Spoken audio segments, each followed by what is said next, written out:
Em nosso estudo de hoje, a lição 10 do livro Palavras de Emmanuel e tem por título Convém Não Esquecer. Todas as doutrinas religiosas têm a sua razão de ser no seio das coletividades onde foram chamadas a desempenhar a missão de paz e de concórdia humana. Todos os seus males provêm justamente dos abusos do homem em amoldá-las ao abismo de suas materialidades habituais. A simpatia ou a antipatia têm as suas raízes profundas no espírito, na sutilíssima entrosagem dos fluidos peculiares a cada um, e quase sempre, de modo geral, atesta uma renovação de sensações experimentadas pela criatura, desde o pretérito delituoso em iguais circunstâncias. Devemos, porém, considerar que toda antipatia, aparentemente a mais justa, deve morrer para dar lugar à simpatia que edifica o coração para o trabalho construtivo e legítimo da fraternidade. Há obsessores terríveis do homem, denominados orgulho, vaidade, preguiça, avareza, ignorância ou má vontade.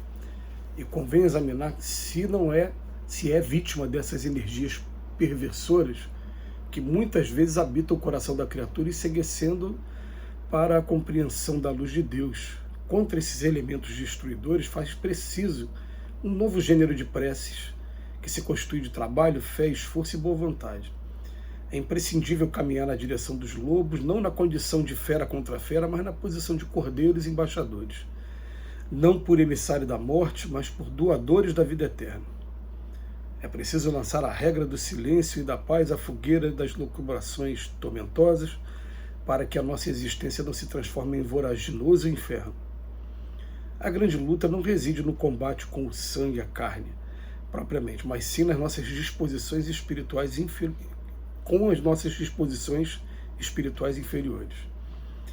A confissão pública dos próprios defeitos dos tempos apostólicos constituía para o homem forte barreira, evitando sua reincidência na falta. Um sentimento profundo de verdadeira humildade movia o coração nesses momentos, oferecendo-lhe as melhores possibilidades de resistência ao assédio das tentações, e semelhante princípio representava como que uma vacina contra as úlceras do remorso e das chagas morais.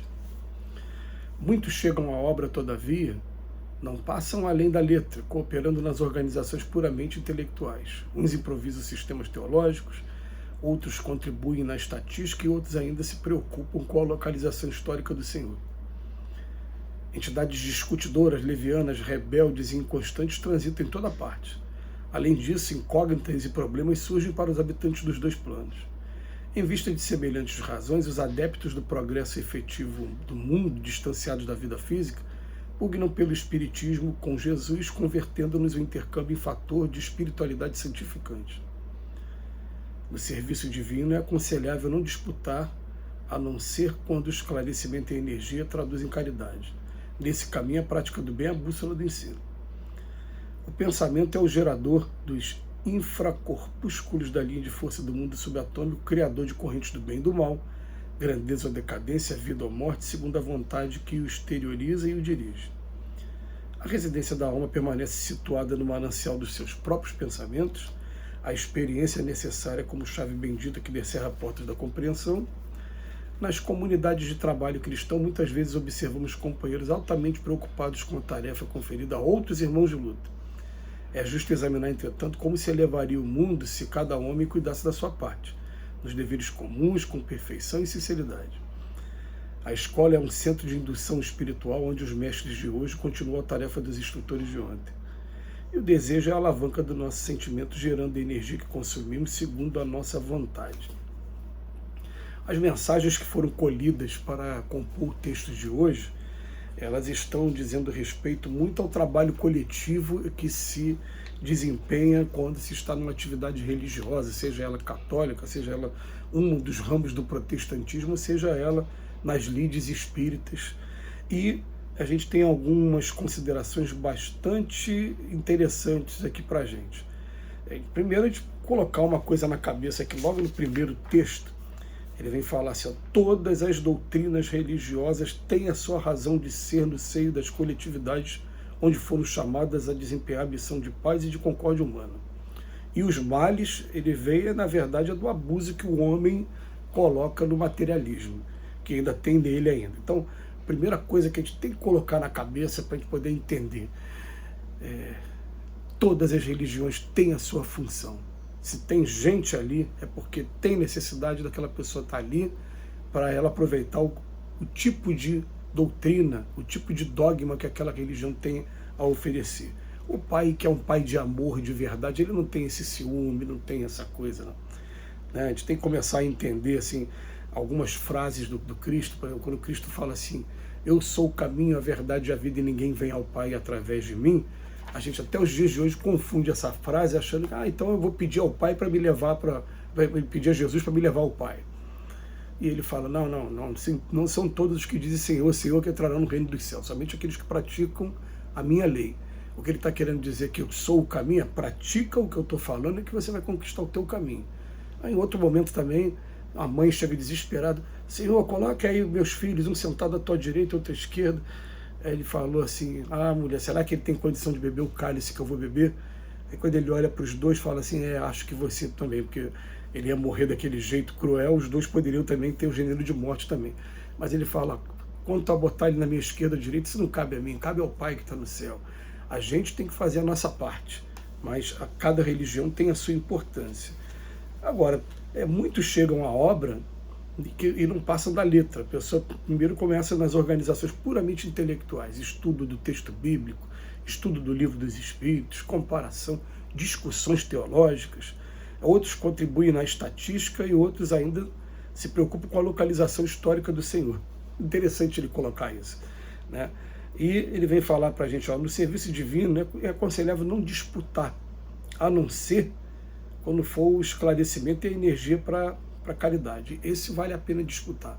Mas você ficar a cargos, a gente tem várias lições sobre isso, muitas lições, até que o espírito do Dr. Herman ajudou muito a gente, falando, olha, cargos, essa briga que vocês têm na Terra, para a gente que está aqui no plano espiritual, o cargo, na verdade, é daquele que faz mais e que ajuda mais, que consola mais os corações. Não é, a maioria das vezes, na casa espírita, na igreja que a gente chega, não é aquele que tem o título lá, o nomezinho dele lá no cargo aí da terra, não é isso não. E ele vem falar para a gente também uma coisa muito legal, que a confissão pública dos próprios defeitos nos tempos apostólicos constituiu uma forte barreira, evitando sua reincidência na falta. Essa capacidade que a gente tem de dizer mesmo da minha falta, como eu sou, não é a gente ficar se expondo demais, não tem nada disso. A verdade é, por exemplo, ontem eu recebi a informação de um espírita, e ele falando assim, né, que normalmente quando a pessoa chega na casa espírita muito perturbado, ele está perturbado porque ele perturbou, porque ele fez muito mal, por isso que ele está agora sofrendo dentro da lei de causa e efeito as perturbações. Aí ele falou assim, alguns perturbados chegam com vontade de trabalhar e é permitido, e fez referência a mim.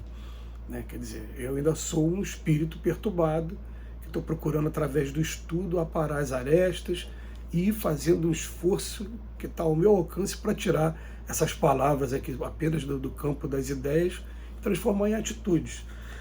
Mas o caminho é de todos e a gente começa a colocar uma coisa na cabeça, né? Enquanto a gente está aqui no mundo de expiações e provas, é porque a gente ainda tem muito defeito, a gente precisa ainda muito de burilamento. Mas a residência da alma permanece situada no manancial dos seus próprios pensamentos. E outra coisa também, né? A grande luta de verdade nunca foi contra o próximo, é sempre contra as nossas disposições espirituais inferiores. Aliás, quando a gente chega a esse ponto, a gente para até de se preocupar com o próximo, ele tem os problemas dele, eu tenho os meus. Mas os meus são tão grandes, é tão bom, como eu fiz uma reflexão agora, né? Agora há pouco, de uma pessoa que me prejudicou materialmente e que eu tenho a minha consciência tranquila de que eu não revidei, de que mesmo eu sabendo que ele estava me prejudicando, eu fiz a minha parte aqui, procurando tentar ajudar a pessoa. Teve uma hora que não teve mais como ajudar, ele tomou o caminho dele, né, e eu tomei o meu caminho. Mas só de ter a consciência tranquila, isso não tem preço. Isso está significando que dentro desse perturbado que está aqui, essas lições estão ajudando em alguma coisa.